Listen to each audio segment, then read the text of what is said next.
America Israel Iran మధ్య యుద్ధంతో అటు పశ్చిమాసియా అట్టుడికిపోతూ ఉంది. ఇప్పటికే యుద్ధం ప్రారంభమై 6 రోజులు గడుస్తూ ఉంది. అయినప్పటికీ కూడా యుద్ధ తీవ్రత అనేది తగ్గుముఖం పట్టలేదు. ఇంకా కూడా తీవ్రత పెరుగుతూ ఉంది. అటు దాడులు ప్రతి దాడులతోటి అటు పశ్చిమాసియా అంతా కూడా అట్టుడికిపోతున్న పరిస్థితి మొన్నటి వరకు కూడా మనం చూస్తూ ఉన్నాము. అటు గగనతలంపై కూడా అన్ని ఎయిర్వేస్ ను క్లోజ్ చేసిన పరిస్థితి. మరోవైపు దాడులకు సంబంధించి అటు ఏమాత్రం తగ్గేదే లేదు. చర్చలకు కూడా నేను ఆహ్వానించినట్టు కూడా ట్రంప్ తేల్చి చెప్పేస్తూ ఉన్నారు. మొన్నటి వరకు కూడా చర్చలకు ఆహ్వానించాం, ఇప్పుడు వారు చర్చలకు వచ్చినా కూడా నేను నిరాకరిస్తాను అంటూ కూడా ట్రంప్ చెప్తున్న సిచ్యువేషన్. మొత్తంగా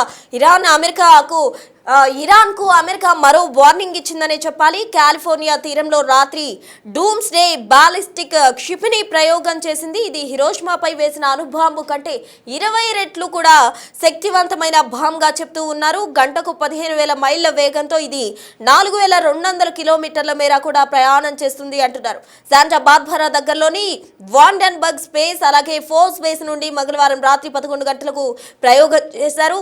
ఇరాన్ నేతలను భయపెట్టేందుకు ఈ పరీక్షలు జరిపారన్న అనుమానం వస్తూ ఉంది. మొత్తంగా కూడా యుద్ధ వాతావరణ తీవ్రత అనేది మనం గమనించవచ్చు. ఇప్పటి వరకు కూడా అటు అణుదాడులతోటి వాళ్ళు కూడా దాడులు చేసుకుంటూ ఉన్నారు. అటు డ్రోన్స్ ద్వారా డ్రోన్ బాంబులు కావచ్చు, ఇతరత్ర బాంబుల ద్వారా నిరంతరం కూడా దాడులు ప్రతి దాడులతోటి పశ్చిమాసియా అంతా కూడా అట్టుడిగిపోతుంది. దాని పక్కన ఉన్న దేశాలకు కూడా దీని ప్రభావం ఎక్కువగా కనిపిస్తోంది. ఇరాన్కు తాజాగా అమెరికా మరో వార్నింగ్ ఇచ్చిందనే చెప్పాలి. కాలిఫోర్నియా తీరంలో డూమ్స్ డే బాలిస్టిక్ క్షిపణి ప్రయోగం చేయబోతున్నట్టు కూడా అమెరికా చెప్తూ ఉంది. మొత్తంగా అక్కడ నేతలను భయపెట్టేందుకు ఈ పరీక్షలు జరిపారన్న అనుమానం అయితే ఎక్కువగా కూడా వస్తుంది. అసలు ఏం జరుగుతోంది, మునుముందు ఈ యుద్ధ తీవ్రత ప్రపంచ దేశాలకు ఎటువంటి ఎఫెక్ట్ ఇస్తుంది, అసలు ఈ అణు బాంబుకు సంబంధించి ఎటువంటి ప్రభావం ఉంటుంది, ఎంతటి ప్రభావాన్ని ఇది చూపుతుంది అంటే గతంలో హిరోషిమాపై ఏదైతే బాంబు వేశారో అంతకంటే 20 రెట్లు శక్తివంతమైందన్నారు. కాబట్టి ఎటువంటి ప్రభావం ఉండబోతుంది, అసలు ప్రపంచ దేశాలు ఏ విధంగా ఉండబోతున్నాయి, ఈ యుద్ధ ప్రభావం ఎలా ఉండబోతుంది, అసలు ఇరాన్కు అమెరికా ఇచ్చిన వార్నింగ్ ను బట్టి ఇరాన్ అధికారులు ఏ విధంగా స్పందిస్తున్నారు అన్న దానికి సంబంధించి తాజా అప్డేట్స్ అందించేందుకు మా అసిస్టెంట్ ఎడిటర్ రామ్దాస్ సిద్ధంగా ఉన్నారు. రామ్దాస్, చెప్పండి, ఇరాన్కు అమెరికా మరోసారి వార్నింగ్ ఇచ్చింది. ఏదైతే హిరోషిమాపై గతంలో వేసిన అణుబాంబు కంటే ఇది 20 రెట్లు శక్తివంతమైన బాంబ్ ప్రయోగం చేయబోతున్నట్టు కూడా చెప్పింది. కేవలం అక్కడ నేతలను భయపెట్టేందుకు చెప్పిందా లేకపోతే ప్రయోగిస్తారా? యుద్ధం తీవ్ర రూపం దాలుస్తుంది. రోజు రోజుకు పశ్చిమాసియాలో యుద్ధ ఘంటికలు ప్రమాద స్థాయికి చేరుకుంటున్న పరిస్థితి కనబడుతుంది. ఇజ్రాయెల్ యుఎస్ కంబైన్ గా చేస్తున్నటువంటి స్ట్రైక్స్ ఏదైతే ఉన్నాయో ఇరాన్ కూడా అంతే ధీటుగా ఎదుర్కొంటున్న పరిస్థితి. దీంతో ఇరాన్ ను ఏ రకంగానైనా నిలువరించాలి, ఏ రకంగానైనా ఇరాన్ ను పూర్తిగా మట్టి కనిపించాలనే ఏకైక లక్ష్యంతోనే ఈ రెండు దేశాలు కూడా చాలా గట్టిగా పనిచేస్తున్నాయి. అందులో భాగంగానే ఇప్పుడు తమ శక్తిని అంతా కూడగట్టుకొని రెండు దేశాలు ఇజ్రాయెల్ అలాగే అమెరికా ఇరాన్ పై భీకర యుద్ధం అయితే కొనసాగిస్తున్న పరిస్థితి. ఇప్పటికే చాలా పెద్ద ఎత్తున అత్యంత ఆధునిక ఆయుధ సంపత్తిని ఉపయోగిస్తున్నాయి, క్షిపణులను ఉపయోగిస్తున్నారు. తొమహాక్ క్షిపణులు కానీ లేదా ఆధునికమైనటువంటి డ్రోన్లను కూడా ఉపయోగిస్తున్న పరిస్థితి కనబడుతుంది. తాజాగా డూమ్స్ డే క్షిపణిని ప్రయోగించినట్టుగా తెలుస్తుంది. కాలిఫోర్నియా తీరంలో దీని ప్రయోగం జరిపినట్టుగా తెలుస్తున్నారు. మెరిట్ మ్యాన్ 3 ICBM అంటారు, ఇంటర్ కాంటినెంటల్ బాలిస్టిక్ మిసైల్ అంటారు, ఖండాంతర క్షిపణి. సో ఇది చాలా ప్రమాదకరమైనటువంటి క్షిపణిగా చెప్తారు. వాస్తవానికి డూమ్స్ డే అంటే ఒక అర్థం ఏంటంటే ప్రపంచంలో ఇక వినాశకర పరిస్థితులు లేదా ప్రళయం సంభవించే పరిస్థితిని డూమ్స్ డే అంటారు ఆ రోజుని. సో ఆ రకంగా వాస్తవానికి డూమ్స్ డే గడియారం అని ఉంటుంది. ఆ గడియారం ప్రాథమికంగా దానికి ఉన్నటువంటి అర్థం ఏంటంటే అణుయుద్ధాలు కావచ్చు, ప్రపంచ వినాశనం కావచ్చు, లేదా ప్రకృతి వైపరీత్యాలు, ఇట్లాంటి వాటికి సంబంధించి డూమ్స్ డే గడియారంగా చెప్తారు. అయితే ప్రస్తుతం ఈ డూమ్స్ డే గడియారం కూడా 85 సెకండ్లకు దగ్గరగానే ఉంది. ఆటమిక్ సైంటిస్టులు దాన్ని నియంత్రిస్తారు. సో అది పక్కన పెడితే డూమ్స్ డే క్షిపణి అనేది ప్రస్తుతం ఈ మెరిట్ మ్యాన్ 3తో రూపొందించినటువంటి ఖండాంతర బాలిస్టిక్ క్షిపణి ఏదైతే ఉందో అది నిన్న పరీక్షలు జరిపారు వాషింగ్టన్. ప్రస్తుతం ఈ పరీక్షలను అంటే సముద్ర ఆధారిత సామర్థ్యాలతో పాటు న్యూక్లియర్ వార్ హెడ్స్ ను మోసుకుపోయే సందర్భం దీనికి కనబడుతుంది. గతంలో ఎప్పుడైతే హిరోషిమా నాగసాకిపై జరిపిన అణ్వాయుధాలకు సంబంధించిన దాడి ఏదైతే ఉందో అంతకు మించి దాదాపు 20 రెట్లు ఎక్కువ సామర్థ్యం కలిగినటువంటి మోసుకెళ్లే ఇది ఇంటర్ కాంటినెంటల్ బాలిస్టిక్ మిసైల్ గా చెప్తారు, ICBM. సో ఆ రకంగా న్యూక్లియర్ వార్ హెడ్లను మోసుకుపోయి అది ఖచ్చితమైనటువంటి లక్ష్యాలను ఛేదించి విధ్వంసం చేయగలదు. విధ్వంసం అంటే అంతా ఇంత కాదు, మన నోటితో చెప్పినంత మాటల్లో చెప్పేంత కూడా కాదు, అంతకు మించి ఎన్ని రెట్లు ఉంటుందో మనం ఒక్కసారి ఊహించుకోవచ్చు. సో ఆ రకంగా డోమ్స్డే క్షిపణిని ఇప్పుడు వీళ్ళు కాలిఫోర్నియా తీరంలో ప్రదర్శించడం ద్వారా మరి ఇరాన్ కు స్పష్టమైన హెచ్చరికలు పంపుతున్నారా అనేది మనకి ఇక్కడ తెలియాల్సి ఉంది. ఎందుకంటే ఇప్పటికే అమెరికాకు సంబంధించినటువంటి ఆయుధ నిల్వలు కూడా నిండుకున్నాయంటూ నిన్న పెంటగాన్ ను ఉటంకిస్తూ లీకులు వచ్చాయి. అలాగే అక్కడ పీట్స్ ఎవరైతే ఉన్నారో ఎక్స్ అయితే ఎవరైతే ఉన్నారో ఆయన చెప్తున్నటువంటి అంశాల ప్రకారం ఇప్పుడైతే GPS బాంబులను విసురుతున్నారు. సో అవి కూడా చాలా శక్తివంతమైనవి. సో రకంగా ప్రస్తుతమైనటువంటి పరిస్థితుల్లో ఇప్పటికే వేల సంఖ్యలో అటాక్స్ చేశారు. ఒక మొదటి రోజే ఏదైతే మొన్న 28 నాడు ప్రారంభించారో ఆ రోజే దాదాపు 500కు పైగా టార్గెట్లను వాళ్ళు ఛేదించారు. కేవలం ఖమేనీ కంపౌండ్ ను డిస్ట్రాయ్ చేయడానికి ఒక 30 అధునాతమైనటువంటి బాంబులు మిసైళ్లను 30 చోట్ల ఆ కంపౌండ్ చుట్టూ విసిరారు. దాని తోడు మొత్తం ఇరాన్ అంతా కూడా, ఇరాన్ తో పాటు టెహ్రాన్ తో పాటు ఇరాన్ మొత్తం కూడా ఉత్తర దక్షిణ ప్రాంతాలు అలాగే వాయువ్య ప్రాంతాలు అన్నింటిలో కూడా దాదాపుగా వందల సంఖ్యలో బాంబులు విసిరారు. ఇప్పటికైతే 2500 పైగా టార్గెట్లు ఆల్రెడీ ఛేదించారు వాళ్ళు. ఇంకా కూడా దానికి తగ్గట్టుగా సామర్థ్యాన్ని తయారు చేసుకుంటున్నారు. బహుశా రేపు పెంటగన్ లో ఒక మీటింగ్ కూడా జరగబోతుంది. ప్రెసిడెంట్ ట్రంప్ ఇప్పటికే ఎవరైతే డిఫెన్స్ కాంట్రాక్టర్స్ ఉంటారో వాళ్ళతో పాటు డిఫెన్స్ ఎక్స్పర్ట్స్ తో మీటింగ్ జరపబోతున్నారు. ఒకవేళ ఆయుధ నిల్వలు తగ్గితే కనుక ఏ రకంగా వాటిని సమకూర్చుకోవాలంటూ వాళ్ళు ఈ చాలా సీరియస్ డిస్కషన్ జరగబోతుంది. ఎందుకంటే ఇప్పటికే అటు ఉక్రెయిన్ కి ఆయుధాలు సరఫరా చేస్తున్నారు రష్యా మీద యుద్ధం కోసం. దాంతో పాటు అక్కడక్కడ యుద్ధాలు జరిగినప్పుడు మొన్న ఇజ్రాయెల్ కూడా సహకరించారు. సో దీంతో కొంత ఆయుధ నిల్వలు నిండుకుంటున్నాయి. అయితే ఇప్పుడు ఈ డూమ్స్డే ఏంటంటే చాలా వ్యూహాత్మకమైనటువంటి దాడిగానే మనం చెప్పాలి. ఎందుకంటే సముద్ర ఆధారిత సామర్థ్యాలతో పాటు ఆయుధాలను నిరంతరం తనతో లోడ్ చేసుకొని వెళ్ళగలదు. సో ఆ రకంగా ఇది చాలా ఖచ్చితమైనటువంటి టార్గెట్లను ఛేదించేటువంటి స్ట్రైక్ అని చెప్పొచ్చు. కాలిఫోర్నియాలోని శాంటా బార్బరా కౌంటీలో వాండెన్బర్గ్ స్పేస్ ఫోర్స్ బేస్ లో పసిఫిక్ మహాసముద్రంలో రాత్రి అంటే 11 గంటల నుంచి ఉదయం 5 గంటల మధ్య ఈ ప్రస్తుతం ఈ దీనికి సంబంధించినటువంటి పరీక్షలు జరిగినట్టుగా తెలుస్తోంది. సో ఒక రకంగా మాక్ డ్రిల్ అని చెప్పాలి. ఇదంతా కూడా మొత్తం వ్యవహారాన్ని యుఎస్ సెంట్రల్ కమాండ్ నేవీ అలాగే నేవీ సీల్స్ తో పాటు సెంట్రల్ కమాండ్ ఏదైతుందో గ్లోబల్ స్ట్రైక్ కమాండ్ అంటాం దాన్ని, ఇదంతా కూడా పర్యవేక్షిస్తున్న పరిస్థితి కనబడుతోంది. సో ఆ రకంగా ప్రస్తుతం ఈ పరీక్షలు నిర్వహించడం ద్వారా యుఎస్ ఏం చెప్పబోతుంది ప్రపంచానికి అంటే ప్రధానంగా ఇరాన్ పై ఇక వార్ను తీవ్రతరం చేయబోతుందంటే ఈ అనుమానాలు దానికి మనకు బలపడుతున్నట్టు చేస్తుంది. సో ఆ రకంగా ప్రస్తుతం ఇది 4200 మైళ్ళు అంటే దాదాపు 6759 కిలోమీటర్ల దూరం, అంటే అంత దూరమైనటువంటి ఖచ్చితమైన టార్గెట్ కూడా ఛేదించగలుగుతుందని చెప్తున్నారు.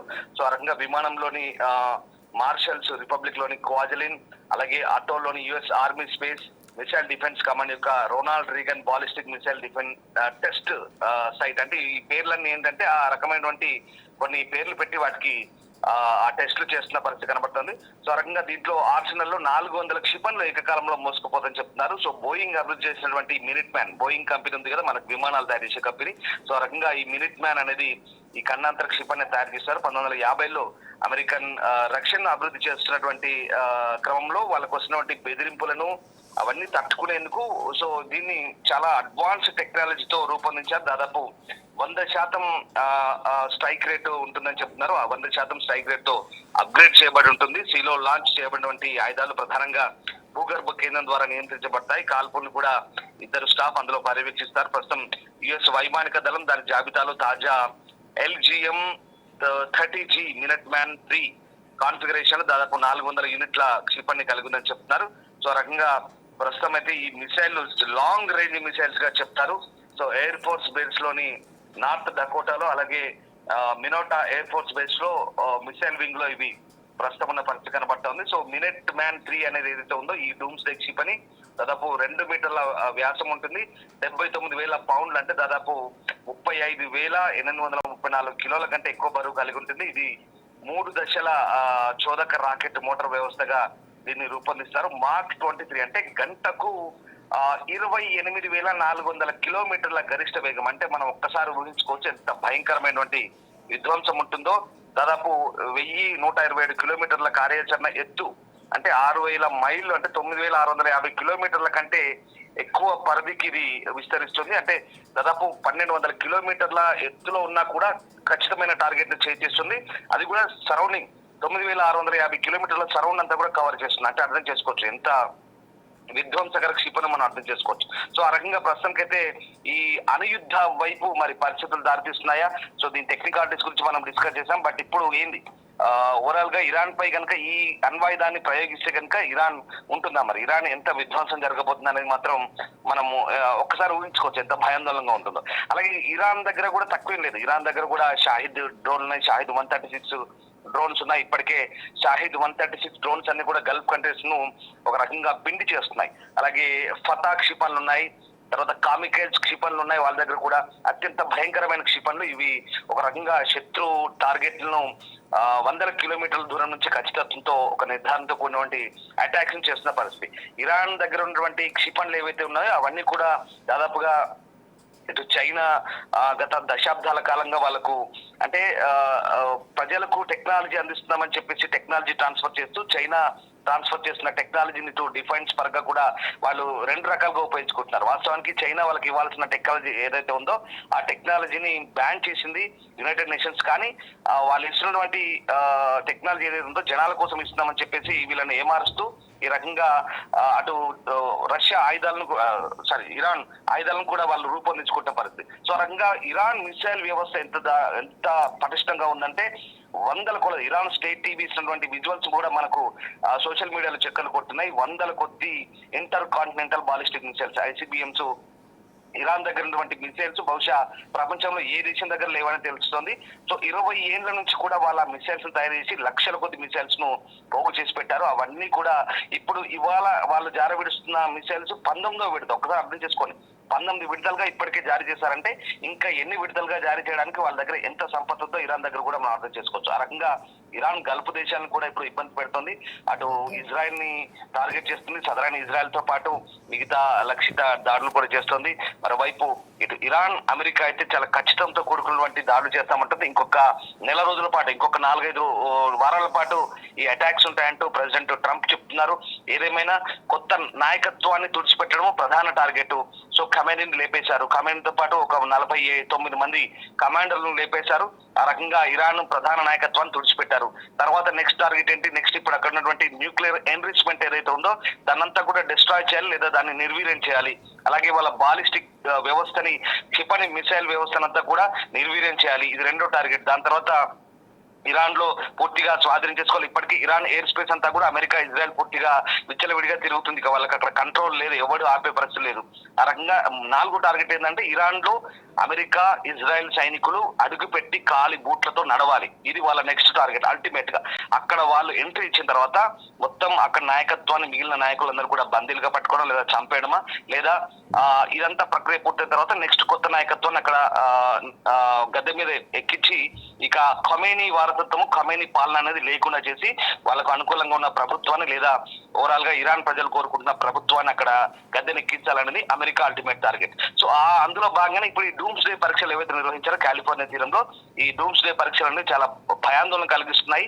20 రెట్లు అంటే హిరోషిమా నాగసాకి మీద అటాక్ చేసిన దానికంటే 20 రెట్ల ఎక్కువ సామర్థ్యం ఉన్నటువంటి వార్ హెడ్లను మోసుకుపోయే సామర్థ్యం ఉన్న ఈ డూమ్స్ డే క్షిపణులు ఏవైతే ఉన్నాయో మిడిల్ మ్యాన్ క్షిపణులు ఇవి చాలా దారుణంగా వీటి పనితీరు ఉంటుంది. కాబట్టి మరి అమెరికా ఇప్పుడు కేవలం బెదిరింపులకు మాత్రమే దీన్ని వాడుకుంటుందా లేదా నిజంగా అమెరికా దాన్ని కనుక రంగంలోకి తీస్తే ఎంత విధ్వంసం ఉంటుంది, ఏం జరగబోతుంది? ఎందుకంటే ఇవి రాడార్లను కూడా కనిపెట్టలేని పరిస్థితి ఉంటుంది. అంత తీవ్రమైనటువంటి వేగంతో హైపర్సానిక్ వేగంతో దూసుకెళ్లి టార్గెట్లను ఛేదించే పరిస్థితి ఉంది. కాబట్టి మరి ఏం జరగబోతుంది? Let's wait and see.